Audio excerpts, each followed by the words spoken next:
tonight's topic is sex, and one of the things about Judaism, the last of the five-part National Jewish Outreach series that we're doing.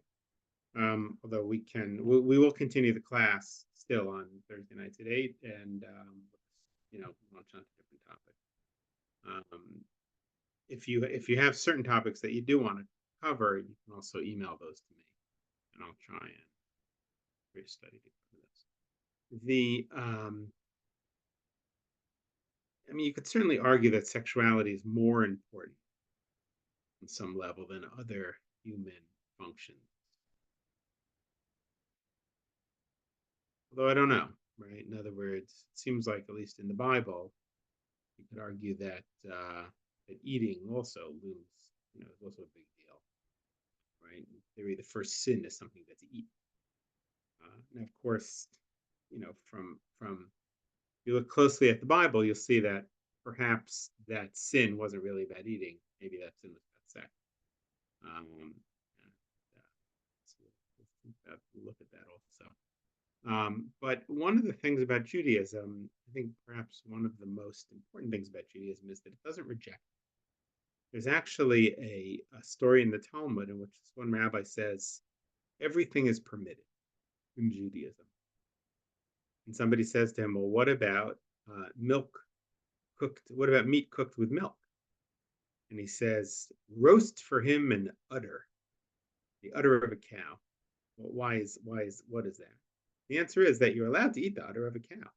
But if you cook the udder of a cow, it's going to taste like meat and milk because there's milk inside. Milk that's still inside the cow is not considered milk in terms of Jewish law. Once it comes out of the udder, you can't cook it with meat. But if you cook an udder, I guess, it will taste like milk and meat.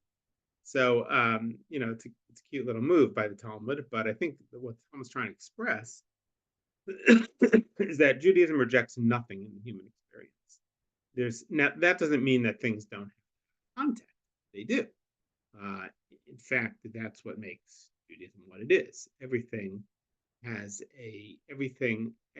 gets utilized. Every human desire, every human situation, human emotion gets utilized in some way, but it's in a specific context with specific rules. That's perhaps why precisely there are so many rules, because that enables us to utilize everything. So, sex is obviously a very, very powerful human desire, human emotion.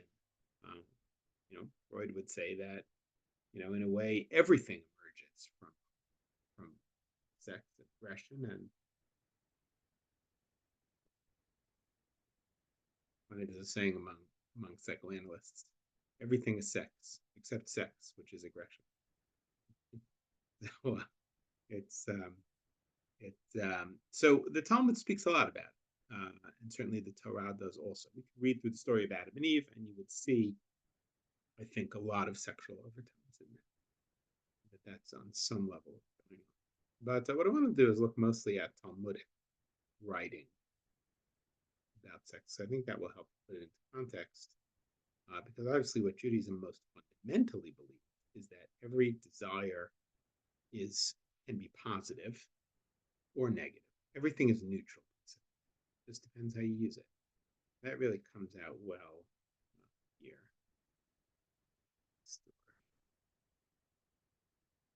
This is a story from Talmud in Sukkah. And it's a story about Abaye. Abaye was a rabbi. I can share this.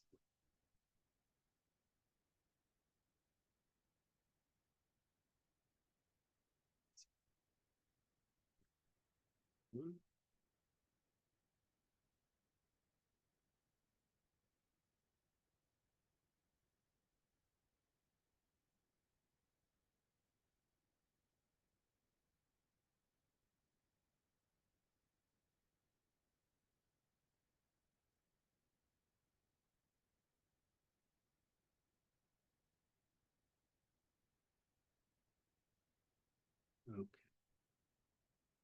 So, we're just saying that tonight's topic is sex, and that obviously Judaism believes that everything has a purpose. It's just the question of how you utilize it. How does it get you? That is the most important. In fact, Rabbi Kook who was a great rabbi, the first.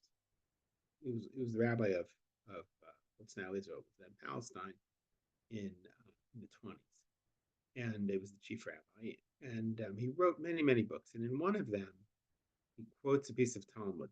Actually, you can see it here. It's only in Hebrew though. Talmud says that if the evil inclination comes to you, you should first you should try and overcome it with the good inclination. If that doesn't work, say the Shema. And if that doesn't work, think of the day of death. So he says, why? And I think the assumption there about Talmud is that it's something, it's not just the evil inclination, generally it's something sexual. And so he says, why think of the day of death? I mean, he says, why this process? First, use the good inclination to overcome the evil inclination, and then say the Shema, and then if that doesn't work, think of the day of death. I mean, just think of the day of death, and then it's going to always work. He says, because when you use the good inclination to overcome the evil inclination, you're not getting rid of your evil inclination. What you're doing is you're curbing your evil inclination to utilize it.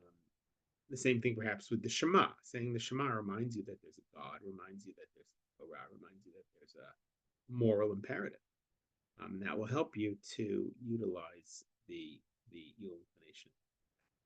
But he says, when you think of the day of death, you crush the evil inclination because it sort of takes you away from the physical. And he says, we don't want to do that because the evil inclination actually is a very productive thing. In fact, Talmud Midrash says that when God creates the human being, it says it was very good. Sixth day. Every day God says it was good. One day. And then on the sixth day, when God creates the human being, God says it was very good. So Talmud says, why very good? The Talmud says, good, this is the good inclination. Very good, this is the evil.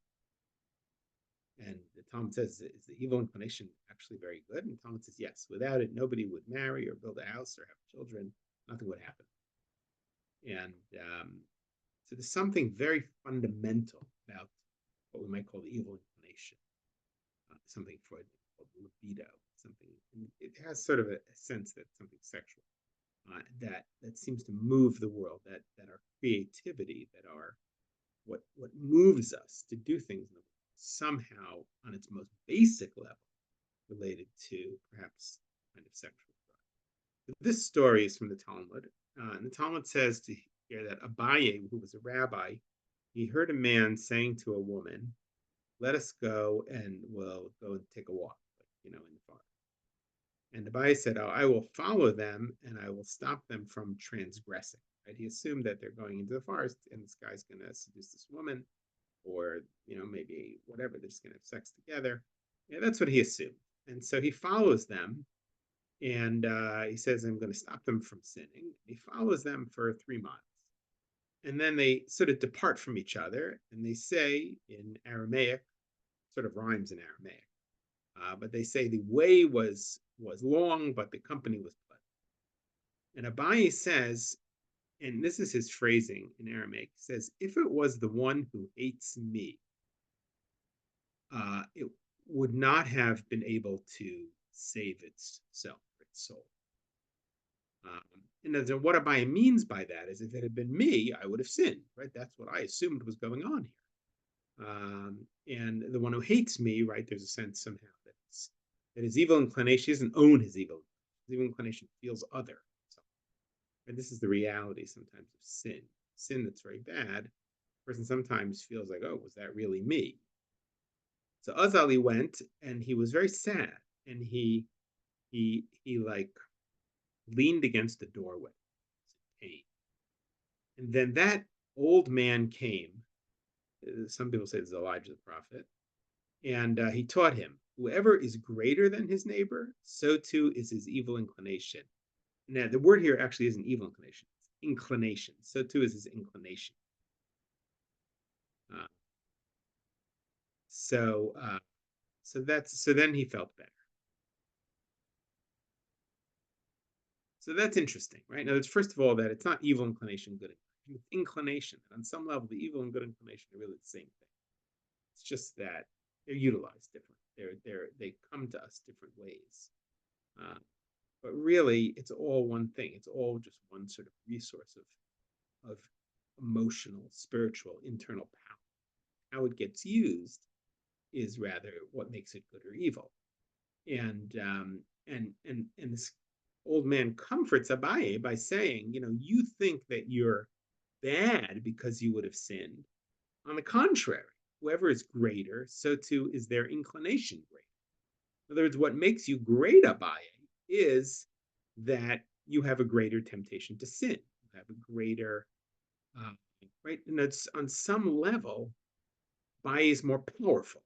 He's more creative. He has more potential to be accomplished, to be great. But if things are neutral, right? This man and this woman, their desire isn't so great. They're just sort of like having a good, taking a good walk. So in a way, like that might sound very righteous, but really they don't have as much potential, perhaps. Perhaps, right? Those who are truly wicked actually had a lot more potential to be great than those who are neutral. And so what he's saying to Abaye here is, you're so great because you don't give in to your evil inclination. But the fact that you have the big inclination, that doesn't make you bad. On the contrary, that's the source of your greatness. It's a very profound idea that those who, there's a certain passion that human beings have, right? If a person doesn't have passion, the person is just sort of cruising through, they don't have a lot of potential for evil. They don't have a lot of potential for good either. In other words, everything is equal and opposite. Everything contains its opposite. That's if you have potential for greatness, you also have potential for greatness as evil. I mean, it sort of comes out in the comics a lot. There's something, the evil mastermind is also a mastermind. Doesn't mean he's good. He's not good. He's evil. There's potential to be more good if he would use it for good, because it's just raw. But in a certain sense, human beings have raw potential. And I think the idea here is that somehow sexuality manifests itself, is a manifestation perhaps of raw potential that could be used. I think it's very fun. Now, this is an interesting story. This isn't a Talmud in Brachot. Ben Azai said, one time I entered after Rabbi Akiva, this was his teacher, into the bathroom. I followed him into the bathroom. And it wasn't like, our bathroom with the stalls and stuff. It was just an outhouse. And I learned three things, by watching. I learned that you shouldn't defecate while facing east to west, or rather north to south. I guess he moved himself in the and I learned that you shouldn't should not uncover yourself while standing, but while sitting. There's kind of modesty there. And I learned that you shouldn't wipe yourself with your right hand, but with your left. It's possible that has to do with the fact that tefillin, phylacteries, they're put on the left hand often. The person is a righty, many people were righties, and so you're touching the tefillin, which is holy, with your right hand. You have to remember, in those times, even though Jews are commanded to wash their hands a lot, I knew this in India. Nothing was ever clean. In fact, in India, people eat with their hands, but you don't eat with your left hand. You eat with your right hand. And the reason you eat with your right hand is precisely the same reason, because Indians also don't have toilet paper. I mean, today you could buy it there, but that's not in a traditional world. For disposable paper products, which are not that old, you use water in your left hand, and Indians still think it's disgusting. Strange. But that aside, so Rabbi Yehuda says to Ben Azai, "You followed your teacher into the bathroom? That's terrible. You shouldn't follow your teacher into the bathroom. Why'd you do that? Are you're so, you have chutzpah, as they say. You have nerve." He said, "It is the Torah, and I must learn." That's very interesting. In other words, Torah, how you act is Torah, right? In other words, Torah is not just learned from books, especially at this time, things were oral. How do you learn the tradition? You have to learn it from your teacher. How do you learn the real details of religious life? You have to watch them and see. Not everything is in a book, but the actions of a great person are actually a book. That's the way to learn. And then we have another story. Rav Kahana entered and he laid under the bed of a rock. Rav was Rabbi Yehuda the Prince. He was the author of, he was the editor of the Mishnah. So he was a great rabbi. And Rav Kahana, I guess, was a young, and he goes under Rav's bed. And I guess Rav didn't know that Kahana was under the bed. And I guess it's nighttime, and he hears that that Rav is chatting and laughing with his wife and doing his needs, which in the Talmud is a metaphor for sex. And so from under the bed, he says out loud, boy, it's as if the rabbi has never eaten from this dish before. It's like there's so much passion here. It's like you guys just met. So Amarle, so the rabbi says, Kahana, is that you? And he says, get out. You're not supposed to. That's not nice. You shouldn't hide under my bed. And he says, Torahi v'lilmod anitzar. This is Torah, and I have to learn. That's sort of a very extreme example, almost more extreme than the bathroom. But it's a very interesting idea, right? In other words, that first of all, you learn a lot of things here, right? First of all, that sexuality and sexual passion are a good thing, within the context.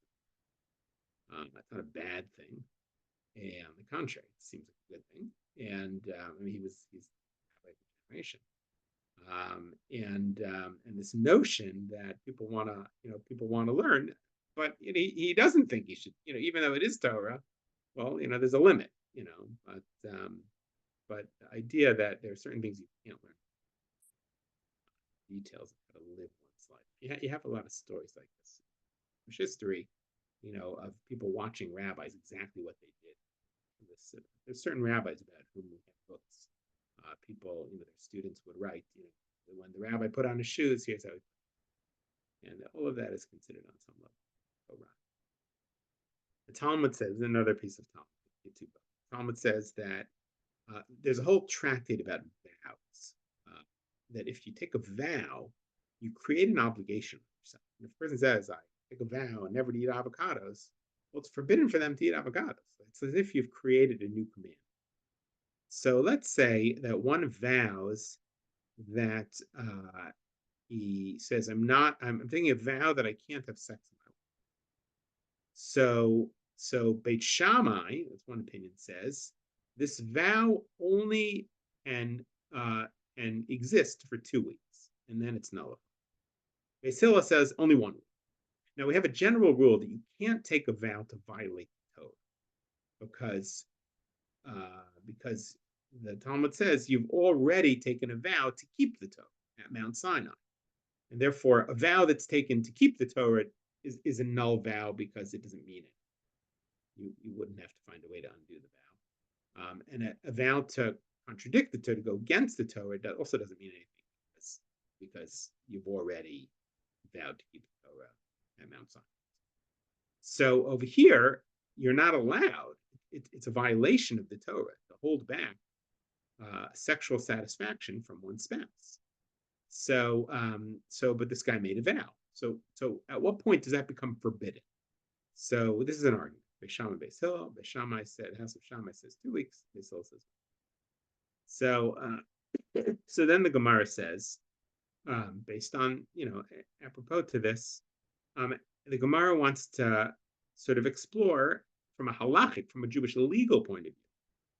There is an obligation that a husband has to his wife to satisfy her sexually, and the question is, how often is that? In other words, there's other things people have to do. You can't say it's an obligation every minute. You're busy. So students may leave their homes and travel in order to study Torah without their wife's permission up to 30 days. Laborers can leave their homes without their wife's permission for up to 1 week. The set interval defining the frequency of a husband's conjugal obligation to his wife stated in the Torah, right? There's a verse about this, Exodus 21:10. Let's take a look at the verse. We'll take a look in a minute. Unless the couple stipulated otherwise, varies according to the man's occupation and proximity to his home. Men of leisure who do not work must engage in, or it doesn't mean that it's up to the wife. The wife says so, then he has to be available. So it must be available every day because he's not very busy. Laborers twice a week. Donkey drivers once a week. Camel drivers once every 30 days. Sailors every 6 months. Why is that? Because the answer is when you went on a boat, you went for about 6 months. You can't have a job and also, be there for your wife every minute. Now is this just sexual? Is it emotional? It's probably both. Let's take a look at this verse.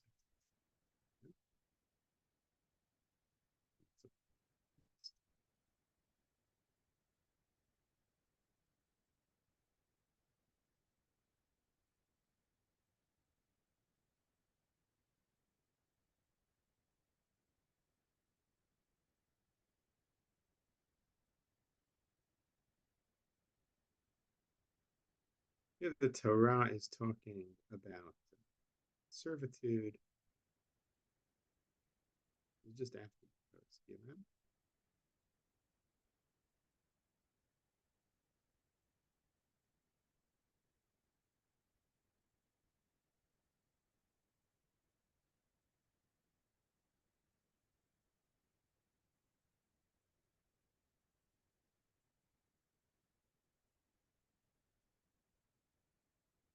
Well, 21.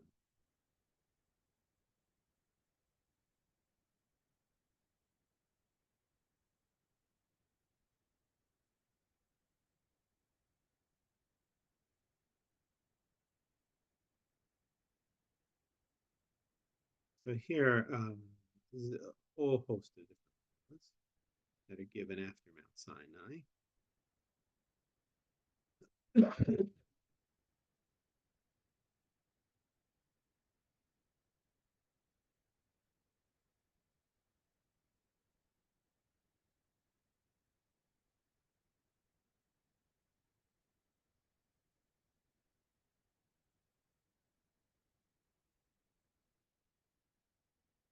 Here, it's talking about servitude.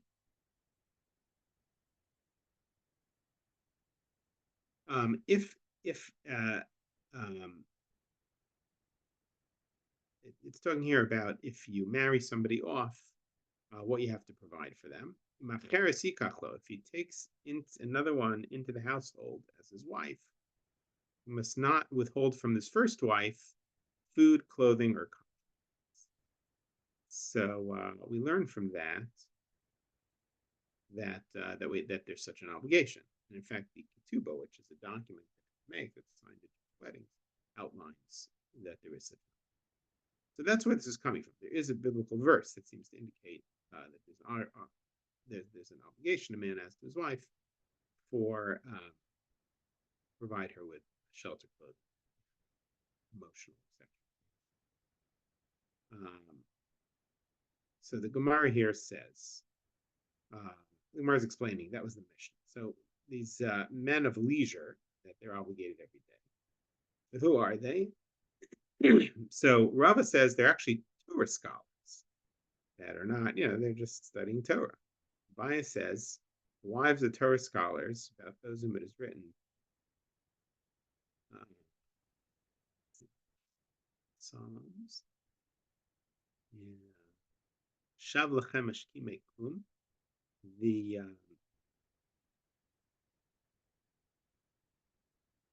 Sounds like they're sort of lazy.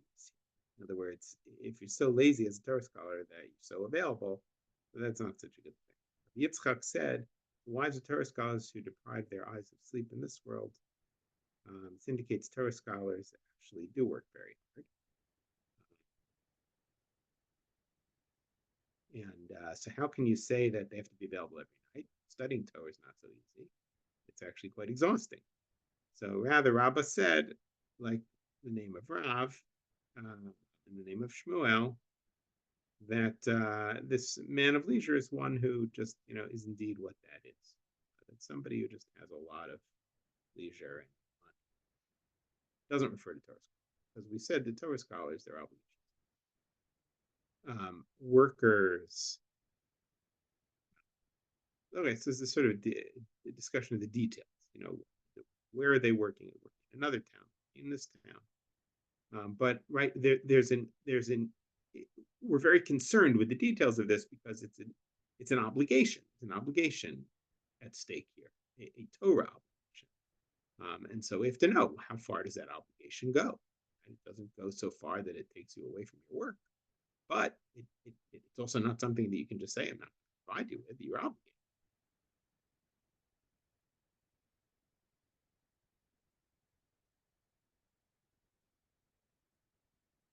So the Talmud says here,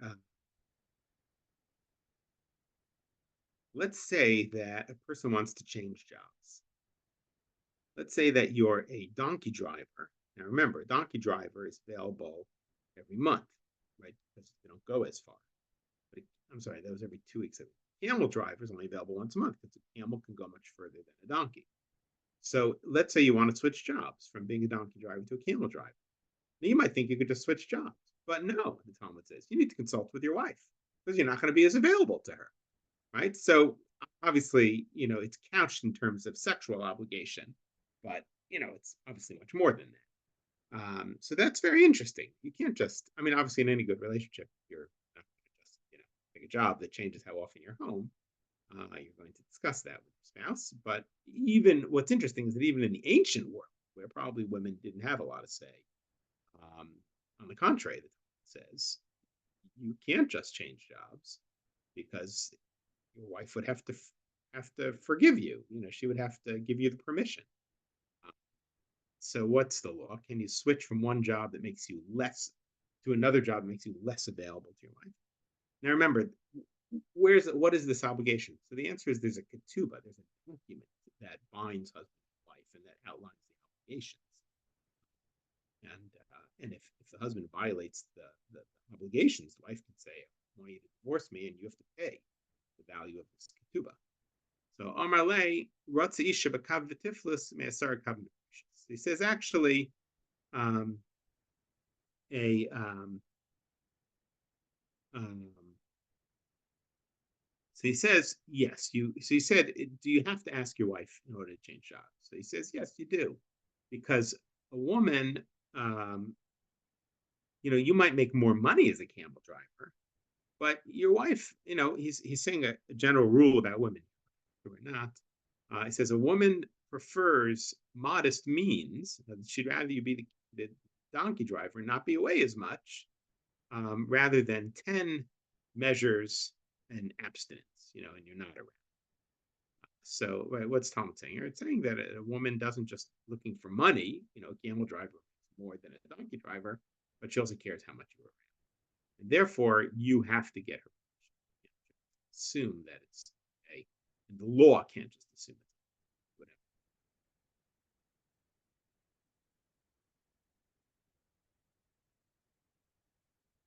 So, and then we have this idea about Torah students that they could leave their home to study for 2 or 3 years. So that's interesting, right? In other words, the reality is here they're saying like you can't really study unless you're really taking time. And then there's a story about Rabbi Akiva that follows this. He was away for 12 years studying Torah, and his wife encouraged him to do that.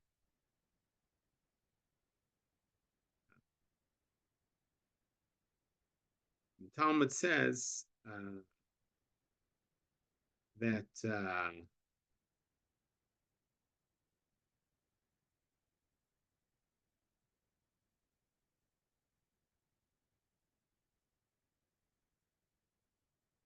Talmud says, you might think that there's something to rely on to go away and study for 2 or 3 years, but actually, you better be careful because sometimes the results are fatal.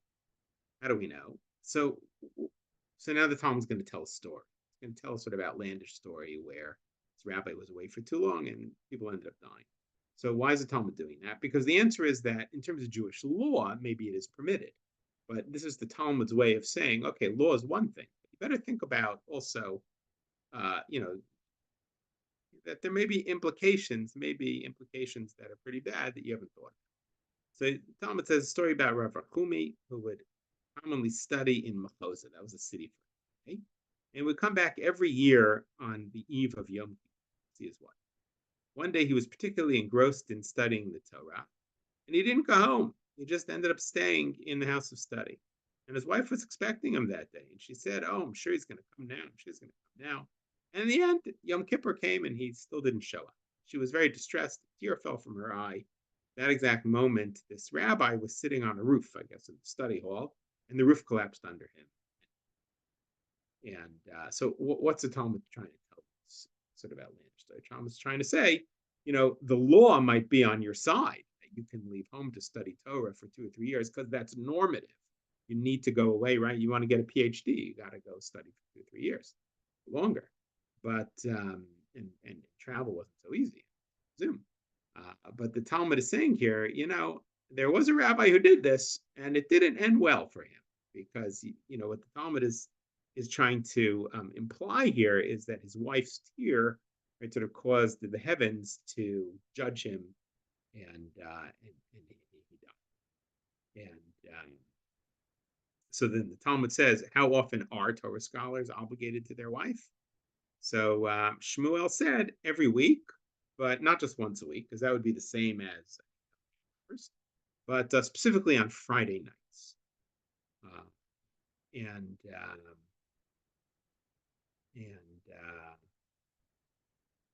so there's this idea in the Talmud and in the Kabbalah that on Shabbat that is a special time for sexual activity.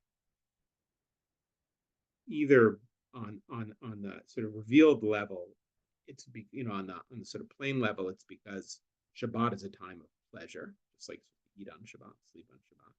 So sexual activity in the context that it's permitted, life, time of month is permitted, that would be a mitzvah, that would be a commandment, obligation. On a Kabbalistic level, some say that Shabbat is a time that creates unity. The world, God is somehow revealed in Shabbat, and therefore that unity is reflected in the relationship between spouses. So that's how the Talmud sort of concludes that Torah scholars have an obligation once a week, but it's different than the obligation of one of the jobs that have an obligation once a week. And that is definitely, this is Maimonides' Jewish law that he wrote in 1090, and here he tries to summarize and lays out the law, and so he goes through all of these jobs that we just mentioned. But he says this obligation of conjugal service activities that is spelled out in the Torah, how often is that? So he says that depends who you are, it depends what your job is, depends how often it is, logical that you would. And then he says a woman can prevent her husband from making business trips, except those that are close by, because he would, if it's going to be longer than is normative, then she can stop him because he has an obligation. Remember, in Judaism, everything's obligations. What's my obligation? Your obligation. Obligation. But that's how it's not so much. It's not rights based obligation. That's everything. Everybody knows their obligations. Then and so Maimonides says she can stop him from taking journeys that are not normative in terms of the amount of time, and she can stop him from changing jobs to one that's going to grant him less time with her. For instance, he quotes Talmud here: a donkey driver or a camel driver wants to be sale. Students of the Torah, he says, can depart for 2 or 3 years.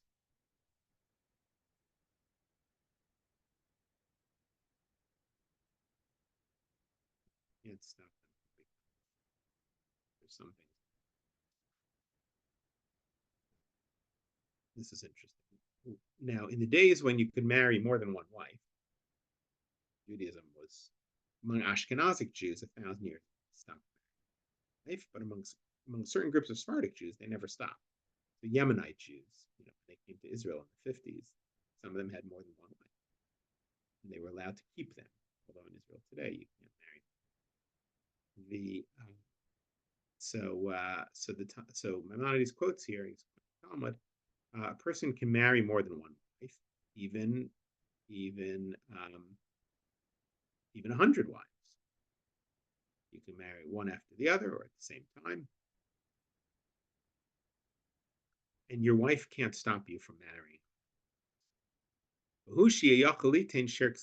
That's only if you can still provide her with everything you have to provide her for: shelter, clothing, and attention, sexual satisfaction. Um, you have to be able to supply each wife with what you're obligated. So that seems a little hard to believe, right? In other words, if you're if you're obligated every day and you have 100 wives, that's not going to work. Not enough hours in the day. Let's take a look at this. Um,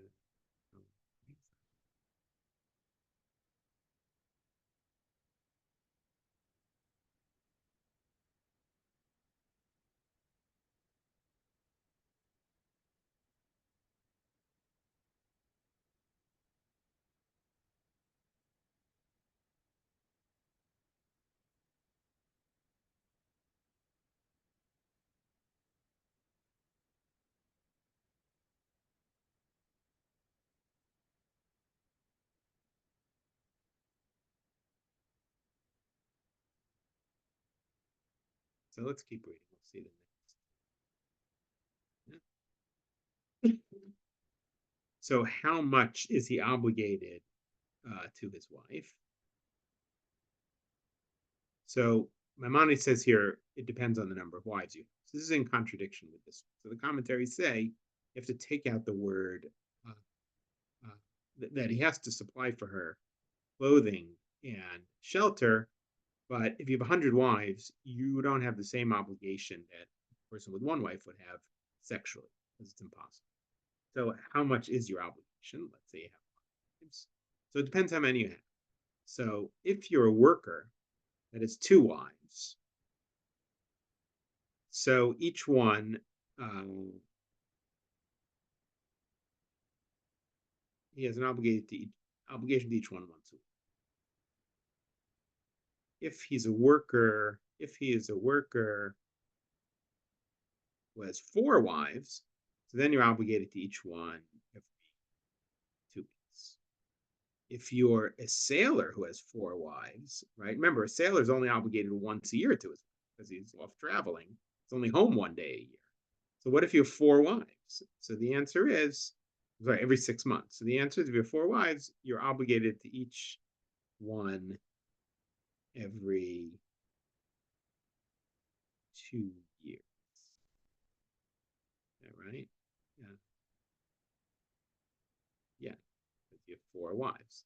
So if they're in a rotation and you're available once every 6 months, that's going to be 2 years.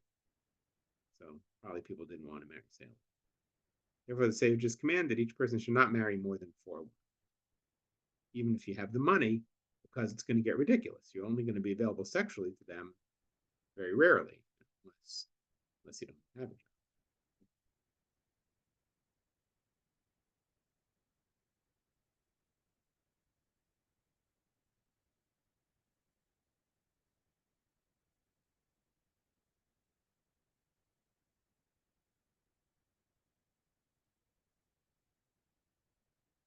So what if a person deprives his wife of her sort of conjugal rights? You're violating the Torah. And if she wants a divorce, you'd have to give her one.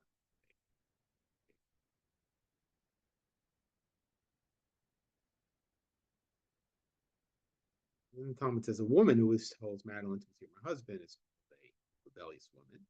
And so they asked her, "Why are you doing this?" And she says, "Because I'm repulsed by him. He involuntarily engaged in relations with him.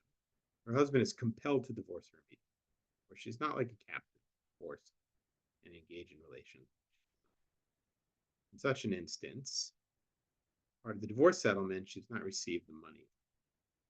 She's entitled to whatever remains of the possession she brought into the marriage, and it depends what she brought.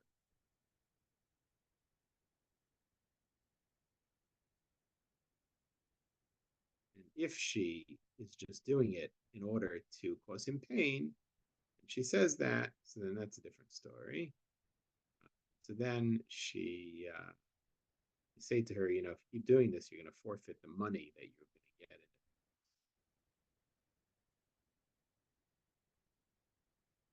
And then the fortunate.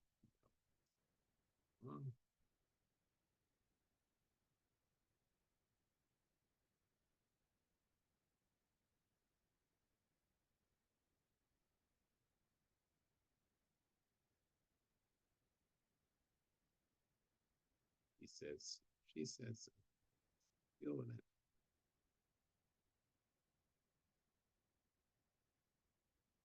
Oh, sorry.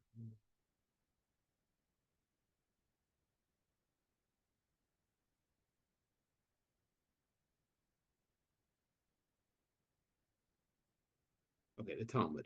It's another piece of Talmud. Talmud says that there are certain rules to having sex. Um, it says, "Lo taturu afra," you shouldn't go after your heart.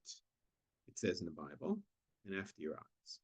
So from here we learn that the rabbi said, a person should not drink from one cup and cast their eyes upon another. Meaning, you shouldn't have sex with somebody while you're thinking about. You shouldn't have sex with your wife, or with one of your wives while you're thinking about a different. Amar Ravina said, even not only is it having sex with your wife and thinking about another woman, but having sex with one wife and thinking about a different. That is also forbidden.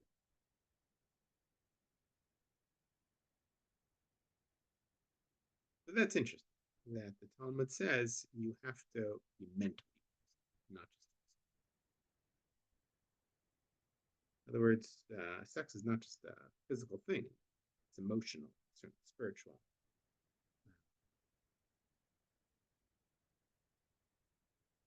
And it should go without saying, I guess, but Talmud says you're not allowed to force your wife to have sexual.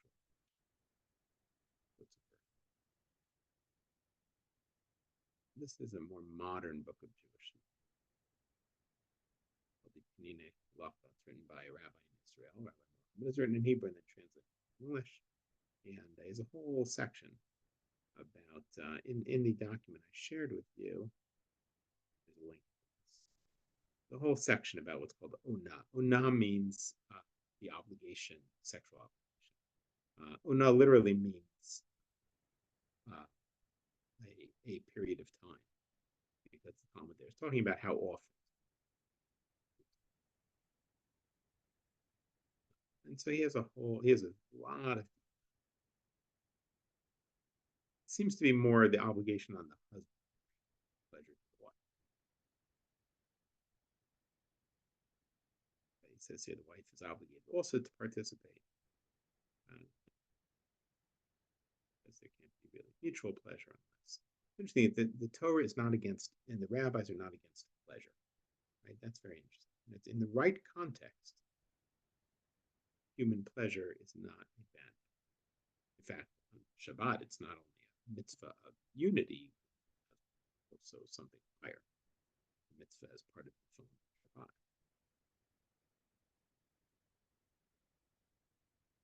So it's interesting. There isn't in some religions you have the sort of sense that something is second best out sexual, but that's not true.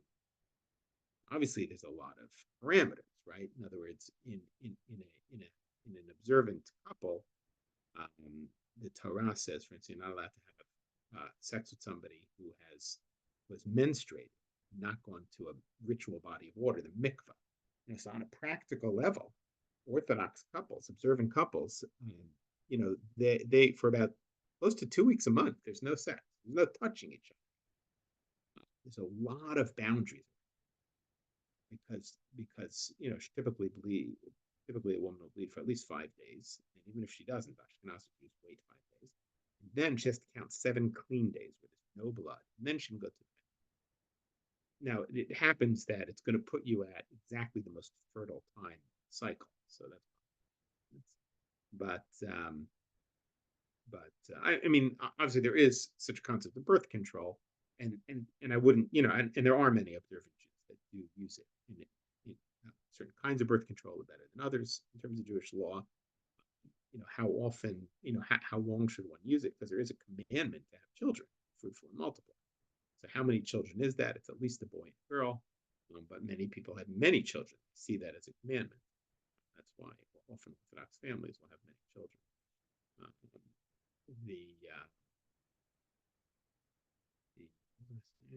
Oh yeah, so there's actually great limitation on sex in the Orthodox life. because of menstruation. Now, obviously, postmenopausal women, it's different. Once she goes to the mikvah once, if she doesn't menstruate anymore, that's it. She's permitted all the time. Or a woman is pregnant often doesn't menstruate. A woman is nursing many times. So there can actually be long periods where two people are permitted to each other, but they don't sleep in the same bed even during the time of the month before the woman is going to mikvah. An observant man and wife, they don't sleep in the same bed. They typically will have two beds that pull apart or put back together, because as a boundary around it, so it doesn't lead to sex. So there's actually, interestingly, in Judaism, very interesting balance. On the one hand, very sort of healthy focus on sex, and that's a holy thing and that's a positive thing, and on pleasure. On the other hand, there's a tremendous amount of boundaries. Who you can have sex with, how often, not how often, but what month, even staring at somebody that you're forbidden to. So there are a lot of rules.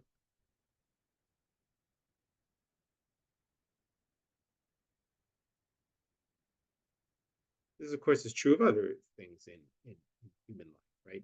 The most commandments are around, think about it, sex, food, money, right?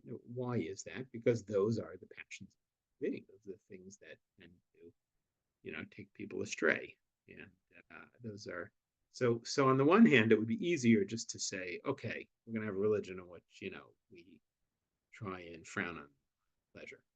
But Judaism doesn't do that. So it has to have a lot of laws. It has to have, some kind of way to navigate the road so that you utilize those, but that they don't.